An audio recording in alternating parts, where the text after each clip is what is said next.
In this video lecture about context-free grammars, we're going to examine pushdown automata and how they are related to CFGs.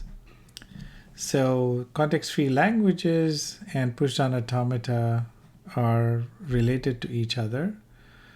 So if you remember, we had this equivalence between a finite state automata and the strings it generated was the same as a regular language. So for every finite state automata, its set of strings that it could recognize was a regular language.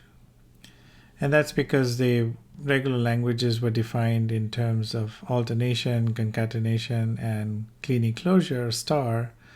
And finite state automata also essentially have the same capability, right? It could alternate between strings, concatenate strings, and then do this kind of closure where you would iterate over and over again through the same set of states.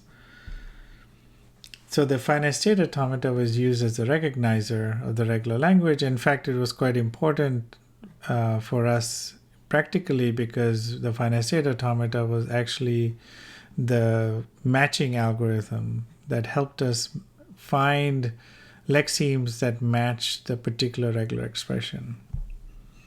So for each context-free language, there's also an automaton that recognizes it. It's a little bit more complicated than a finite state automata, but it's quite related to it as well, and it's called a pushdown automata. A pushdown is the old way that computer scientists refer to a stack. Nowadays, people call it a stack, but back in the 60s, they used to call it pushdown automata. So the name here is harking back to that time.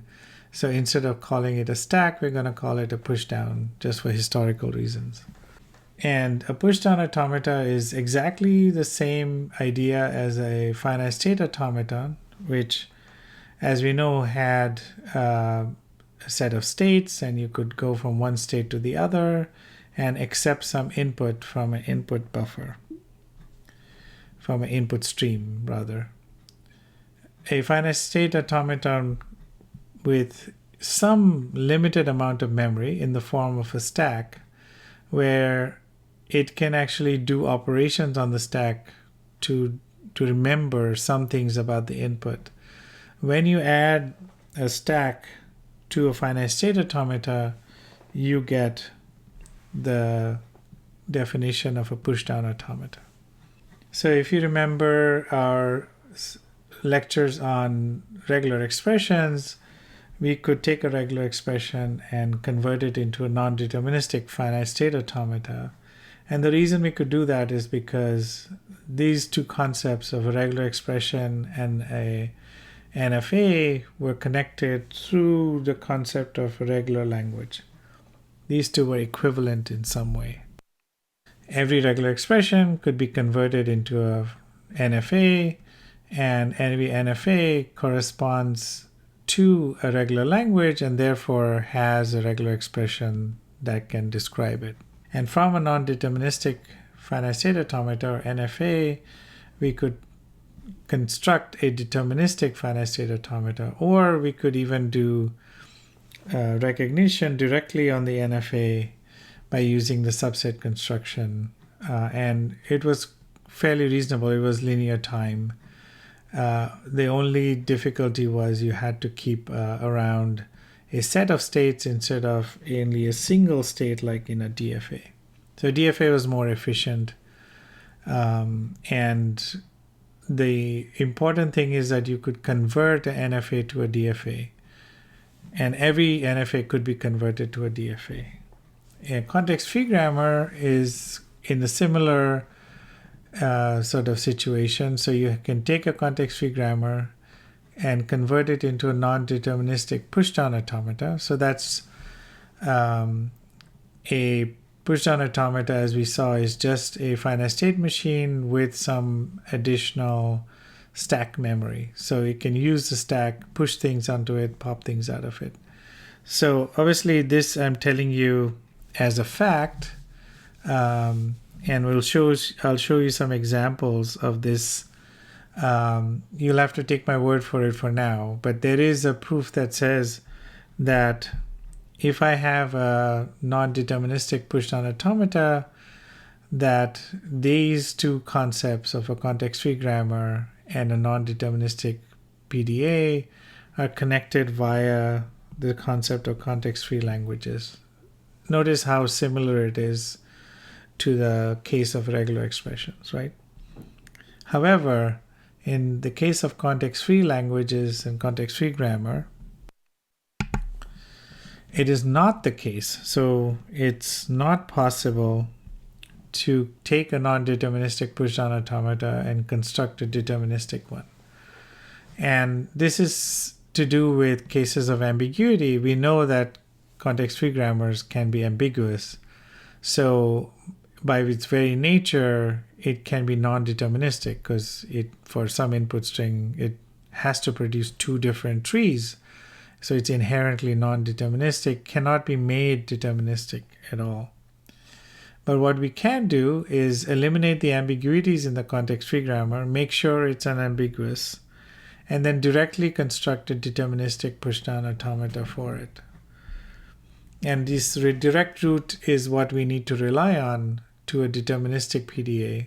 But we can only do this for a subset of the context-free grammars. The full set of context-free grammars could include ambiguous grammars or grammars that we can't convert into unambiguous grammars. So we have to rely on this direct route. We cannot rely on this route like we did over here in the case of regular expressions. So this is ruled out. We have to sort of bypass non-determinism by essentially writing better or unambiguous grammars. So better in the sense they are not ambiguous. And this direct route is what we'll call a parsing algorithm for context-free grammars. So PDA, or pushdown automata, has an alphabet. So we're going to define it exactly in the same way that we define a finite state automata, right? We have an alphabet, the terminal symbols. In a PDA, we also have what are called stack symbols. They correspond to the non-terminals in the context-free grammar. We also have a finite state automata. So the definition of a pushdown automata includes a finite state automata inside it. And finally, we have a stack. And the stack is used to memorize certain aspects of the input. It'll become a lot clearer when we go through an example. So there are two actions that we could do on the stack. The first action is to shift something onto the stack. So push a symbol on top of the stack. And the second operation is reduce, which is to pop symbols from the top of the stack and push a new symbol on top of the stack. So essentially, shift is growing the stack by adding symbols on top of the stack. Reduce takes away symbols, pops out symbols, and then pushes a new symbol on top of the stack so that the next step you can either do another shift or reduce and so on. So let's take an example. Let's write a pushdown automata for this language, which is a context-free language. It is a sequence of zeros followed by a sequence of ones, and it has to be at least 1 0 and 1 1. So 0 1 is the shortest string you can have in this language. So you can have 0 1, you can have 0 0 1 1, and then 3 zeros and 3 ones. Notice that every time the number of zeros and the number of ones have to be exactly equal, and all the zeros have to come before all the ones. So let's write down a pushdown automata. So it's an automata just like a finite state automata, but it has this extra memory in the form of a stack. So this stack will contain both terminals and it'll contain these stack symbols. You can think of them as non-terminals. So let's start with the start state of the pushdown automata. So notice that a pushdown automata for the most part will look like a finite state machine. The only difference is that it has access to this stack, so it can push and pop symbols. Okay, so The first thing from the start state we can do is read a bunch of zeros, read one or more zeros, and then shift a zero onto the stack. So every time it has a zero, it'll read a zero and put a zero onto the stack. And so what it does is every time it reads zero, puts it on the stack. If it sees another zero, it'll push it onto the stack. And then we'll take an epsilon transition. So this is a non-deterministic pushdown automata, and then shift A. So what that does is shift stack symbol A on top of the stack here. And then you can shift, if I see a symbol 1, I shift 1 onto the stack. And then I do a reduce action. And the reduce action takes the top of the stack here. So 0, A1. So that's 0, A1 here at the top of the stack. So this is the top of the stack, and the stack goes below it. And what I do is I pop out 3 symbols, and I push this symbol A onto the stack. So notice that if I do that, what I end up with is a stack that looks like this, 0, A. And now if I see another 1, then I can put that onto the stack, and then I would pop these 3 symbols again and replace it with an A. Right? So that's what you could do. So once you've done that, you've taken another reduce action, you would end up with just A onto the stack, and now I can reduce the A, which is pop the A and replace it with the empty string and go to a final state, right?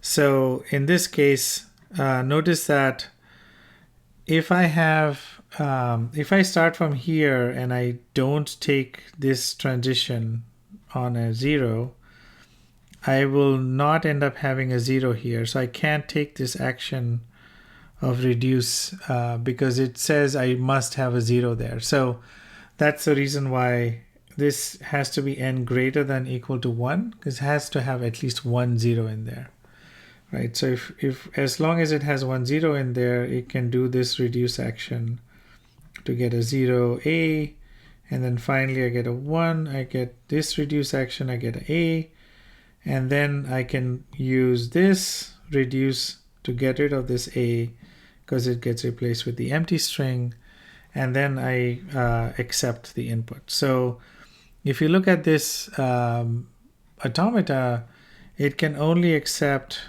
a sequence of zeros, and then it has to be followed by a sequence of ones that's exactly the same number. If it has one more or one less, this automata is not going to work, right? And it's crucially important that to count how many I have, what it's doing is pushing stuff onto the stack. It's counting how many zeros I had, and then using this reduce A0 A1 action to remove this with the A, and then remove this from the stack, and so on. Sort of, it's almost like this nested dolls going inside out.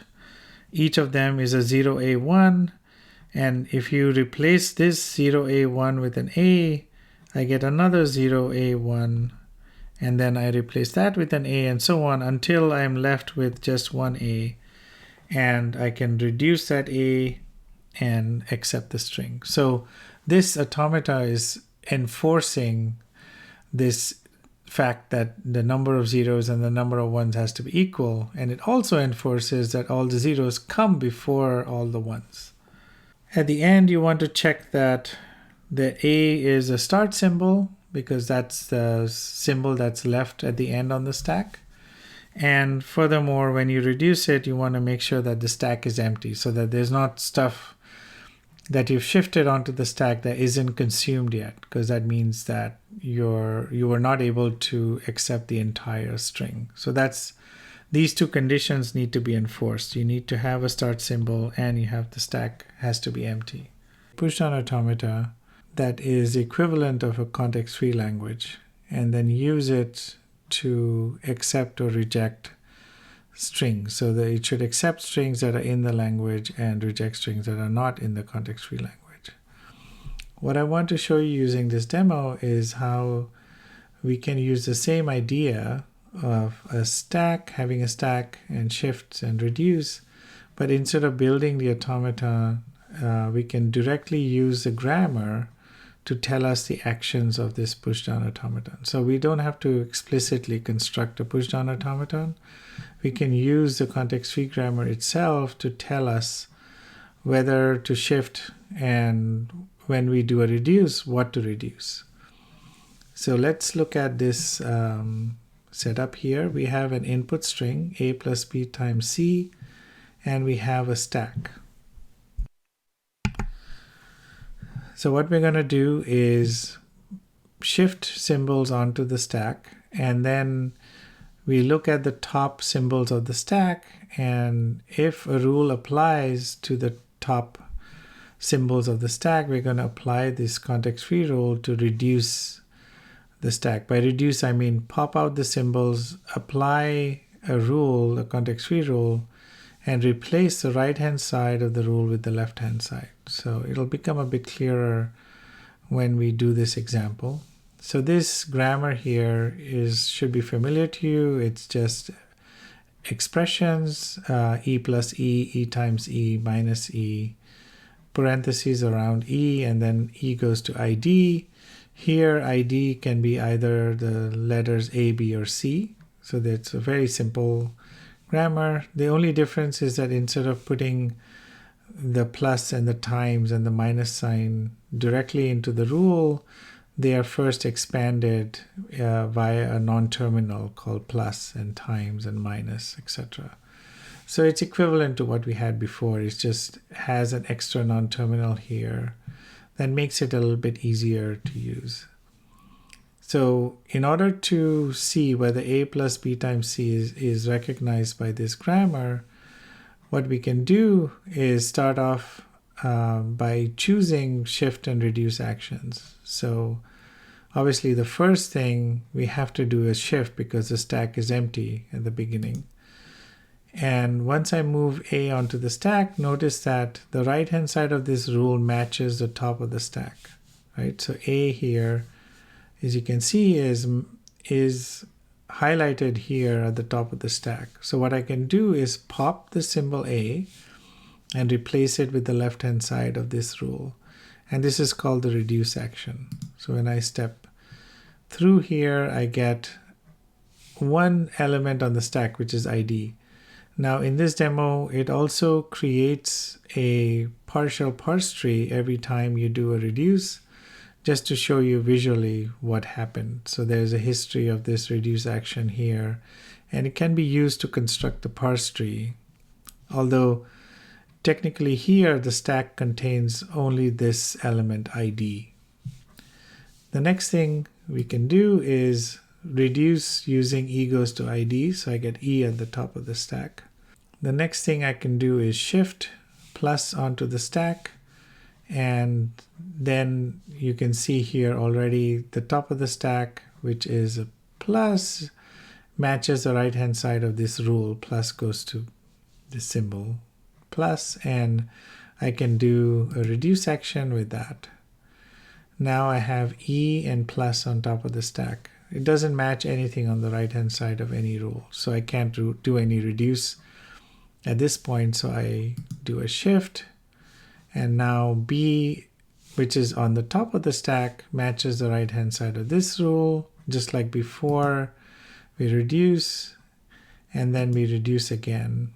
And now if you look at the top of the stack, you have e and e plus e on top of the stack, which matches the right hand side of this rule. So I can reduce using that rule, and notice that I take three symbols off the stack, e, plus, and e, and replace it with the left-hand side, which is e here. The next step, so I have an e on top of the stack, and e is actually the start symbol, but there's still more symbols in the input. So I have to do something with it. So I shift times onto the stack and reduce it using this rule here. Now there is no rule that recognizes e times, So the only other thing I can do is shift a C onto the stack and then reduce using ID. Reduce that using E goes to ID. And now I have E times E on top of the stack, and I can use this rule. E goes to E times E and replace that with E. Now notice that there's nothing more left on the stack, and I've gotten a parse tree here. Unfortunately, the parse tree that I got is the wrong one according to our what should be the precedence rule, right? We want the times to happen before the plus. So what can we do? Can we choose a different sequence of shift and reduce actions to get multiplication happening before the plus?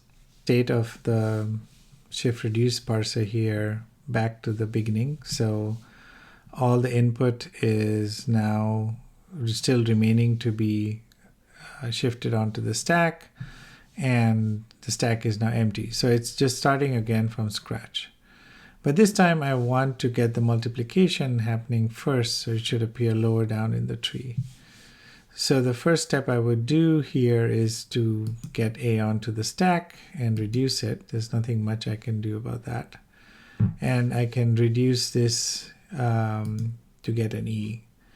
Now I shift a plus and reduce it to get plus onto the stack. And then I shift a B onto the stack and reduce it and reduce it. Now in the previous sequence, I had reduced this already to E plus E to the left-hand side. But reduce is one of the options I have. Even though the top of the stack matches, I can also still do a shift. Right? I can shift the times onto the stack. And now I can reduce this to get times. I can shift the C, reduce it, and reduce it. So now notice that on top of the stack I have E times E. And that does match the right-hand side of this rule. So I can do a reduce. And again, just to be sort of technically accurate about it, the reduce action first removes 3 items from the stack, so E times and E. They get removed from the stack because they match the right-hand side and gets replaced. So there's a pop of 3 items and then a push of the left-hand side, which is E. So when I do that reduce, there are 3 pops and 1 push. And now on top of the stack, there's E plus and E, 3 items that match the right-hand side of this rule. So I can reduce that using the first rule and replace it with the left-hand side. Now there's no more input remaining, and I get a different parse tree this time, and it's the one that I wanted, where the multiplication is happening before the addition. So this fairly simple sequence of shift and reduce actions can help you parse an input string relative to a context-free grammar. So here's a summary of the context-free grammar lectures that we went through, CFG 1, 2, and 3. We saw that context-free grammars can be used to describe the structure of programming languages. The derivations in a context-free grammar, so the leftmost derivation or rightmost derivation, correspond to parse trees, and the parse trees represent the structure of these input programs. We saw that if you have 2 leftmost derivations or 2 rightmost derivations, you will end up having multiple parse trees for some input, and that makes context-free grammars ambiguous or non-deterministic. Some forms of ambiguity can be fixed by changing the grammar, so changing the non-terminals and accepting the strings in a different way. And context-free languages, we saw, can be recognized using an extension of finite state automata called a pushdown automata.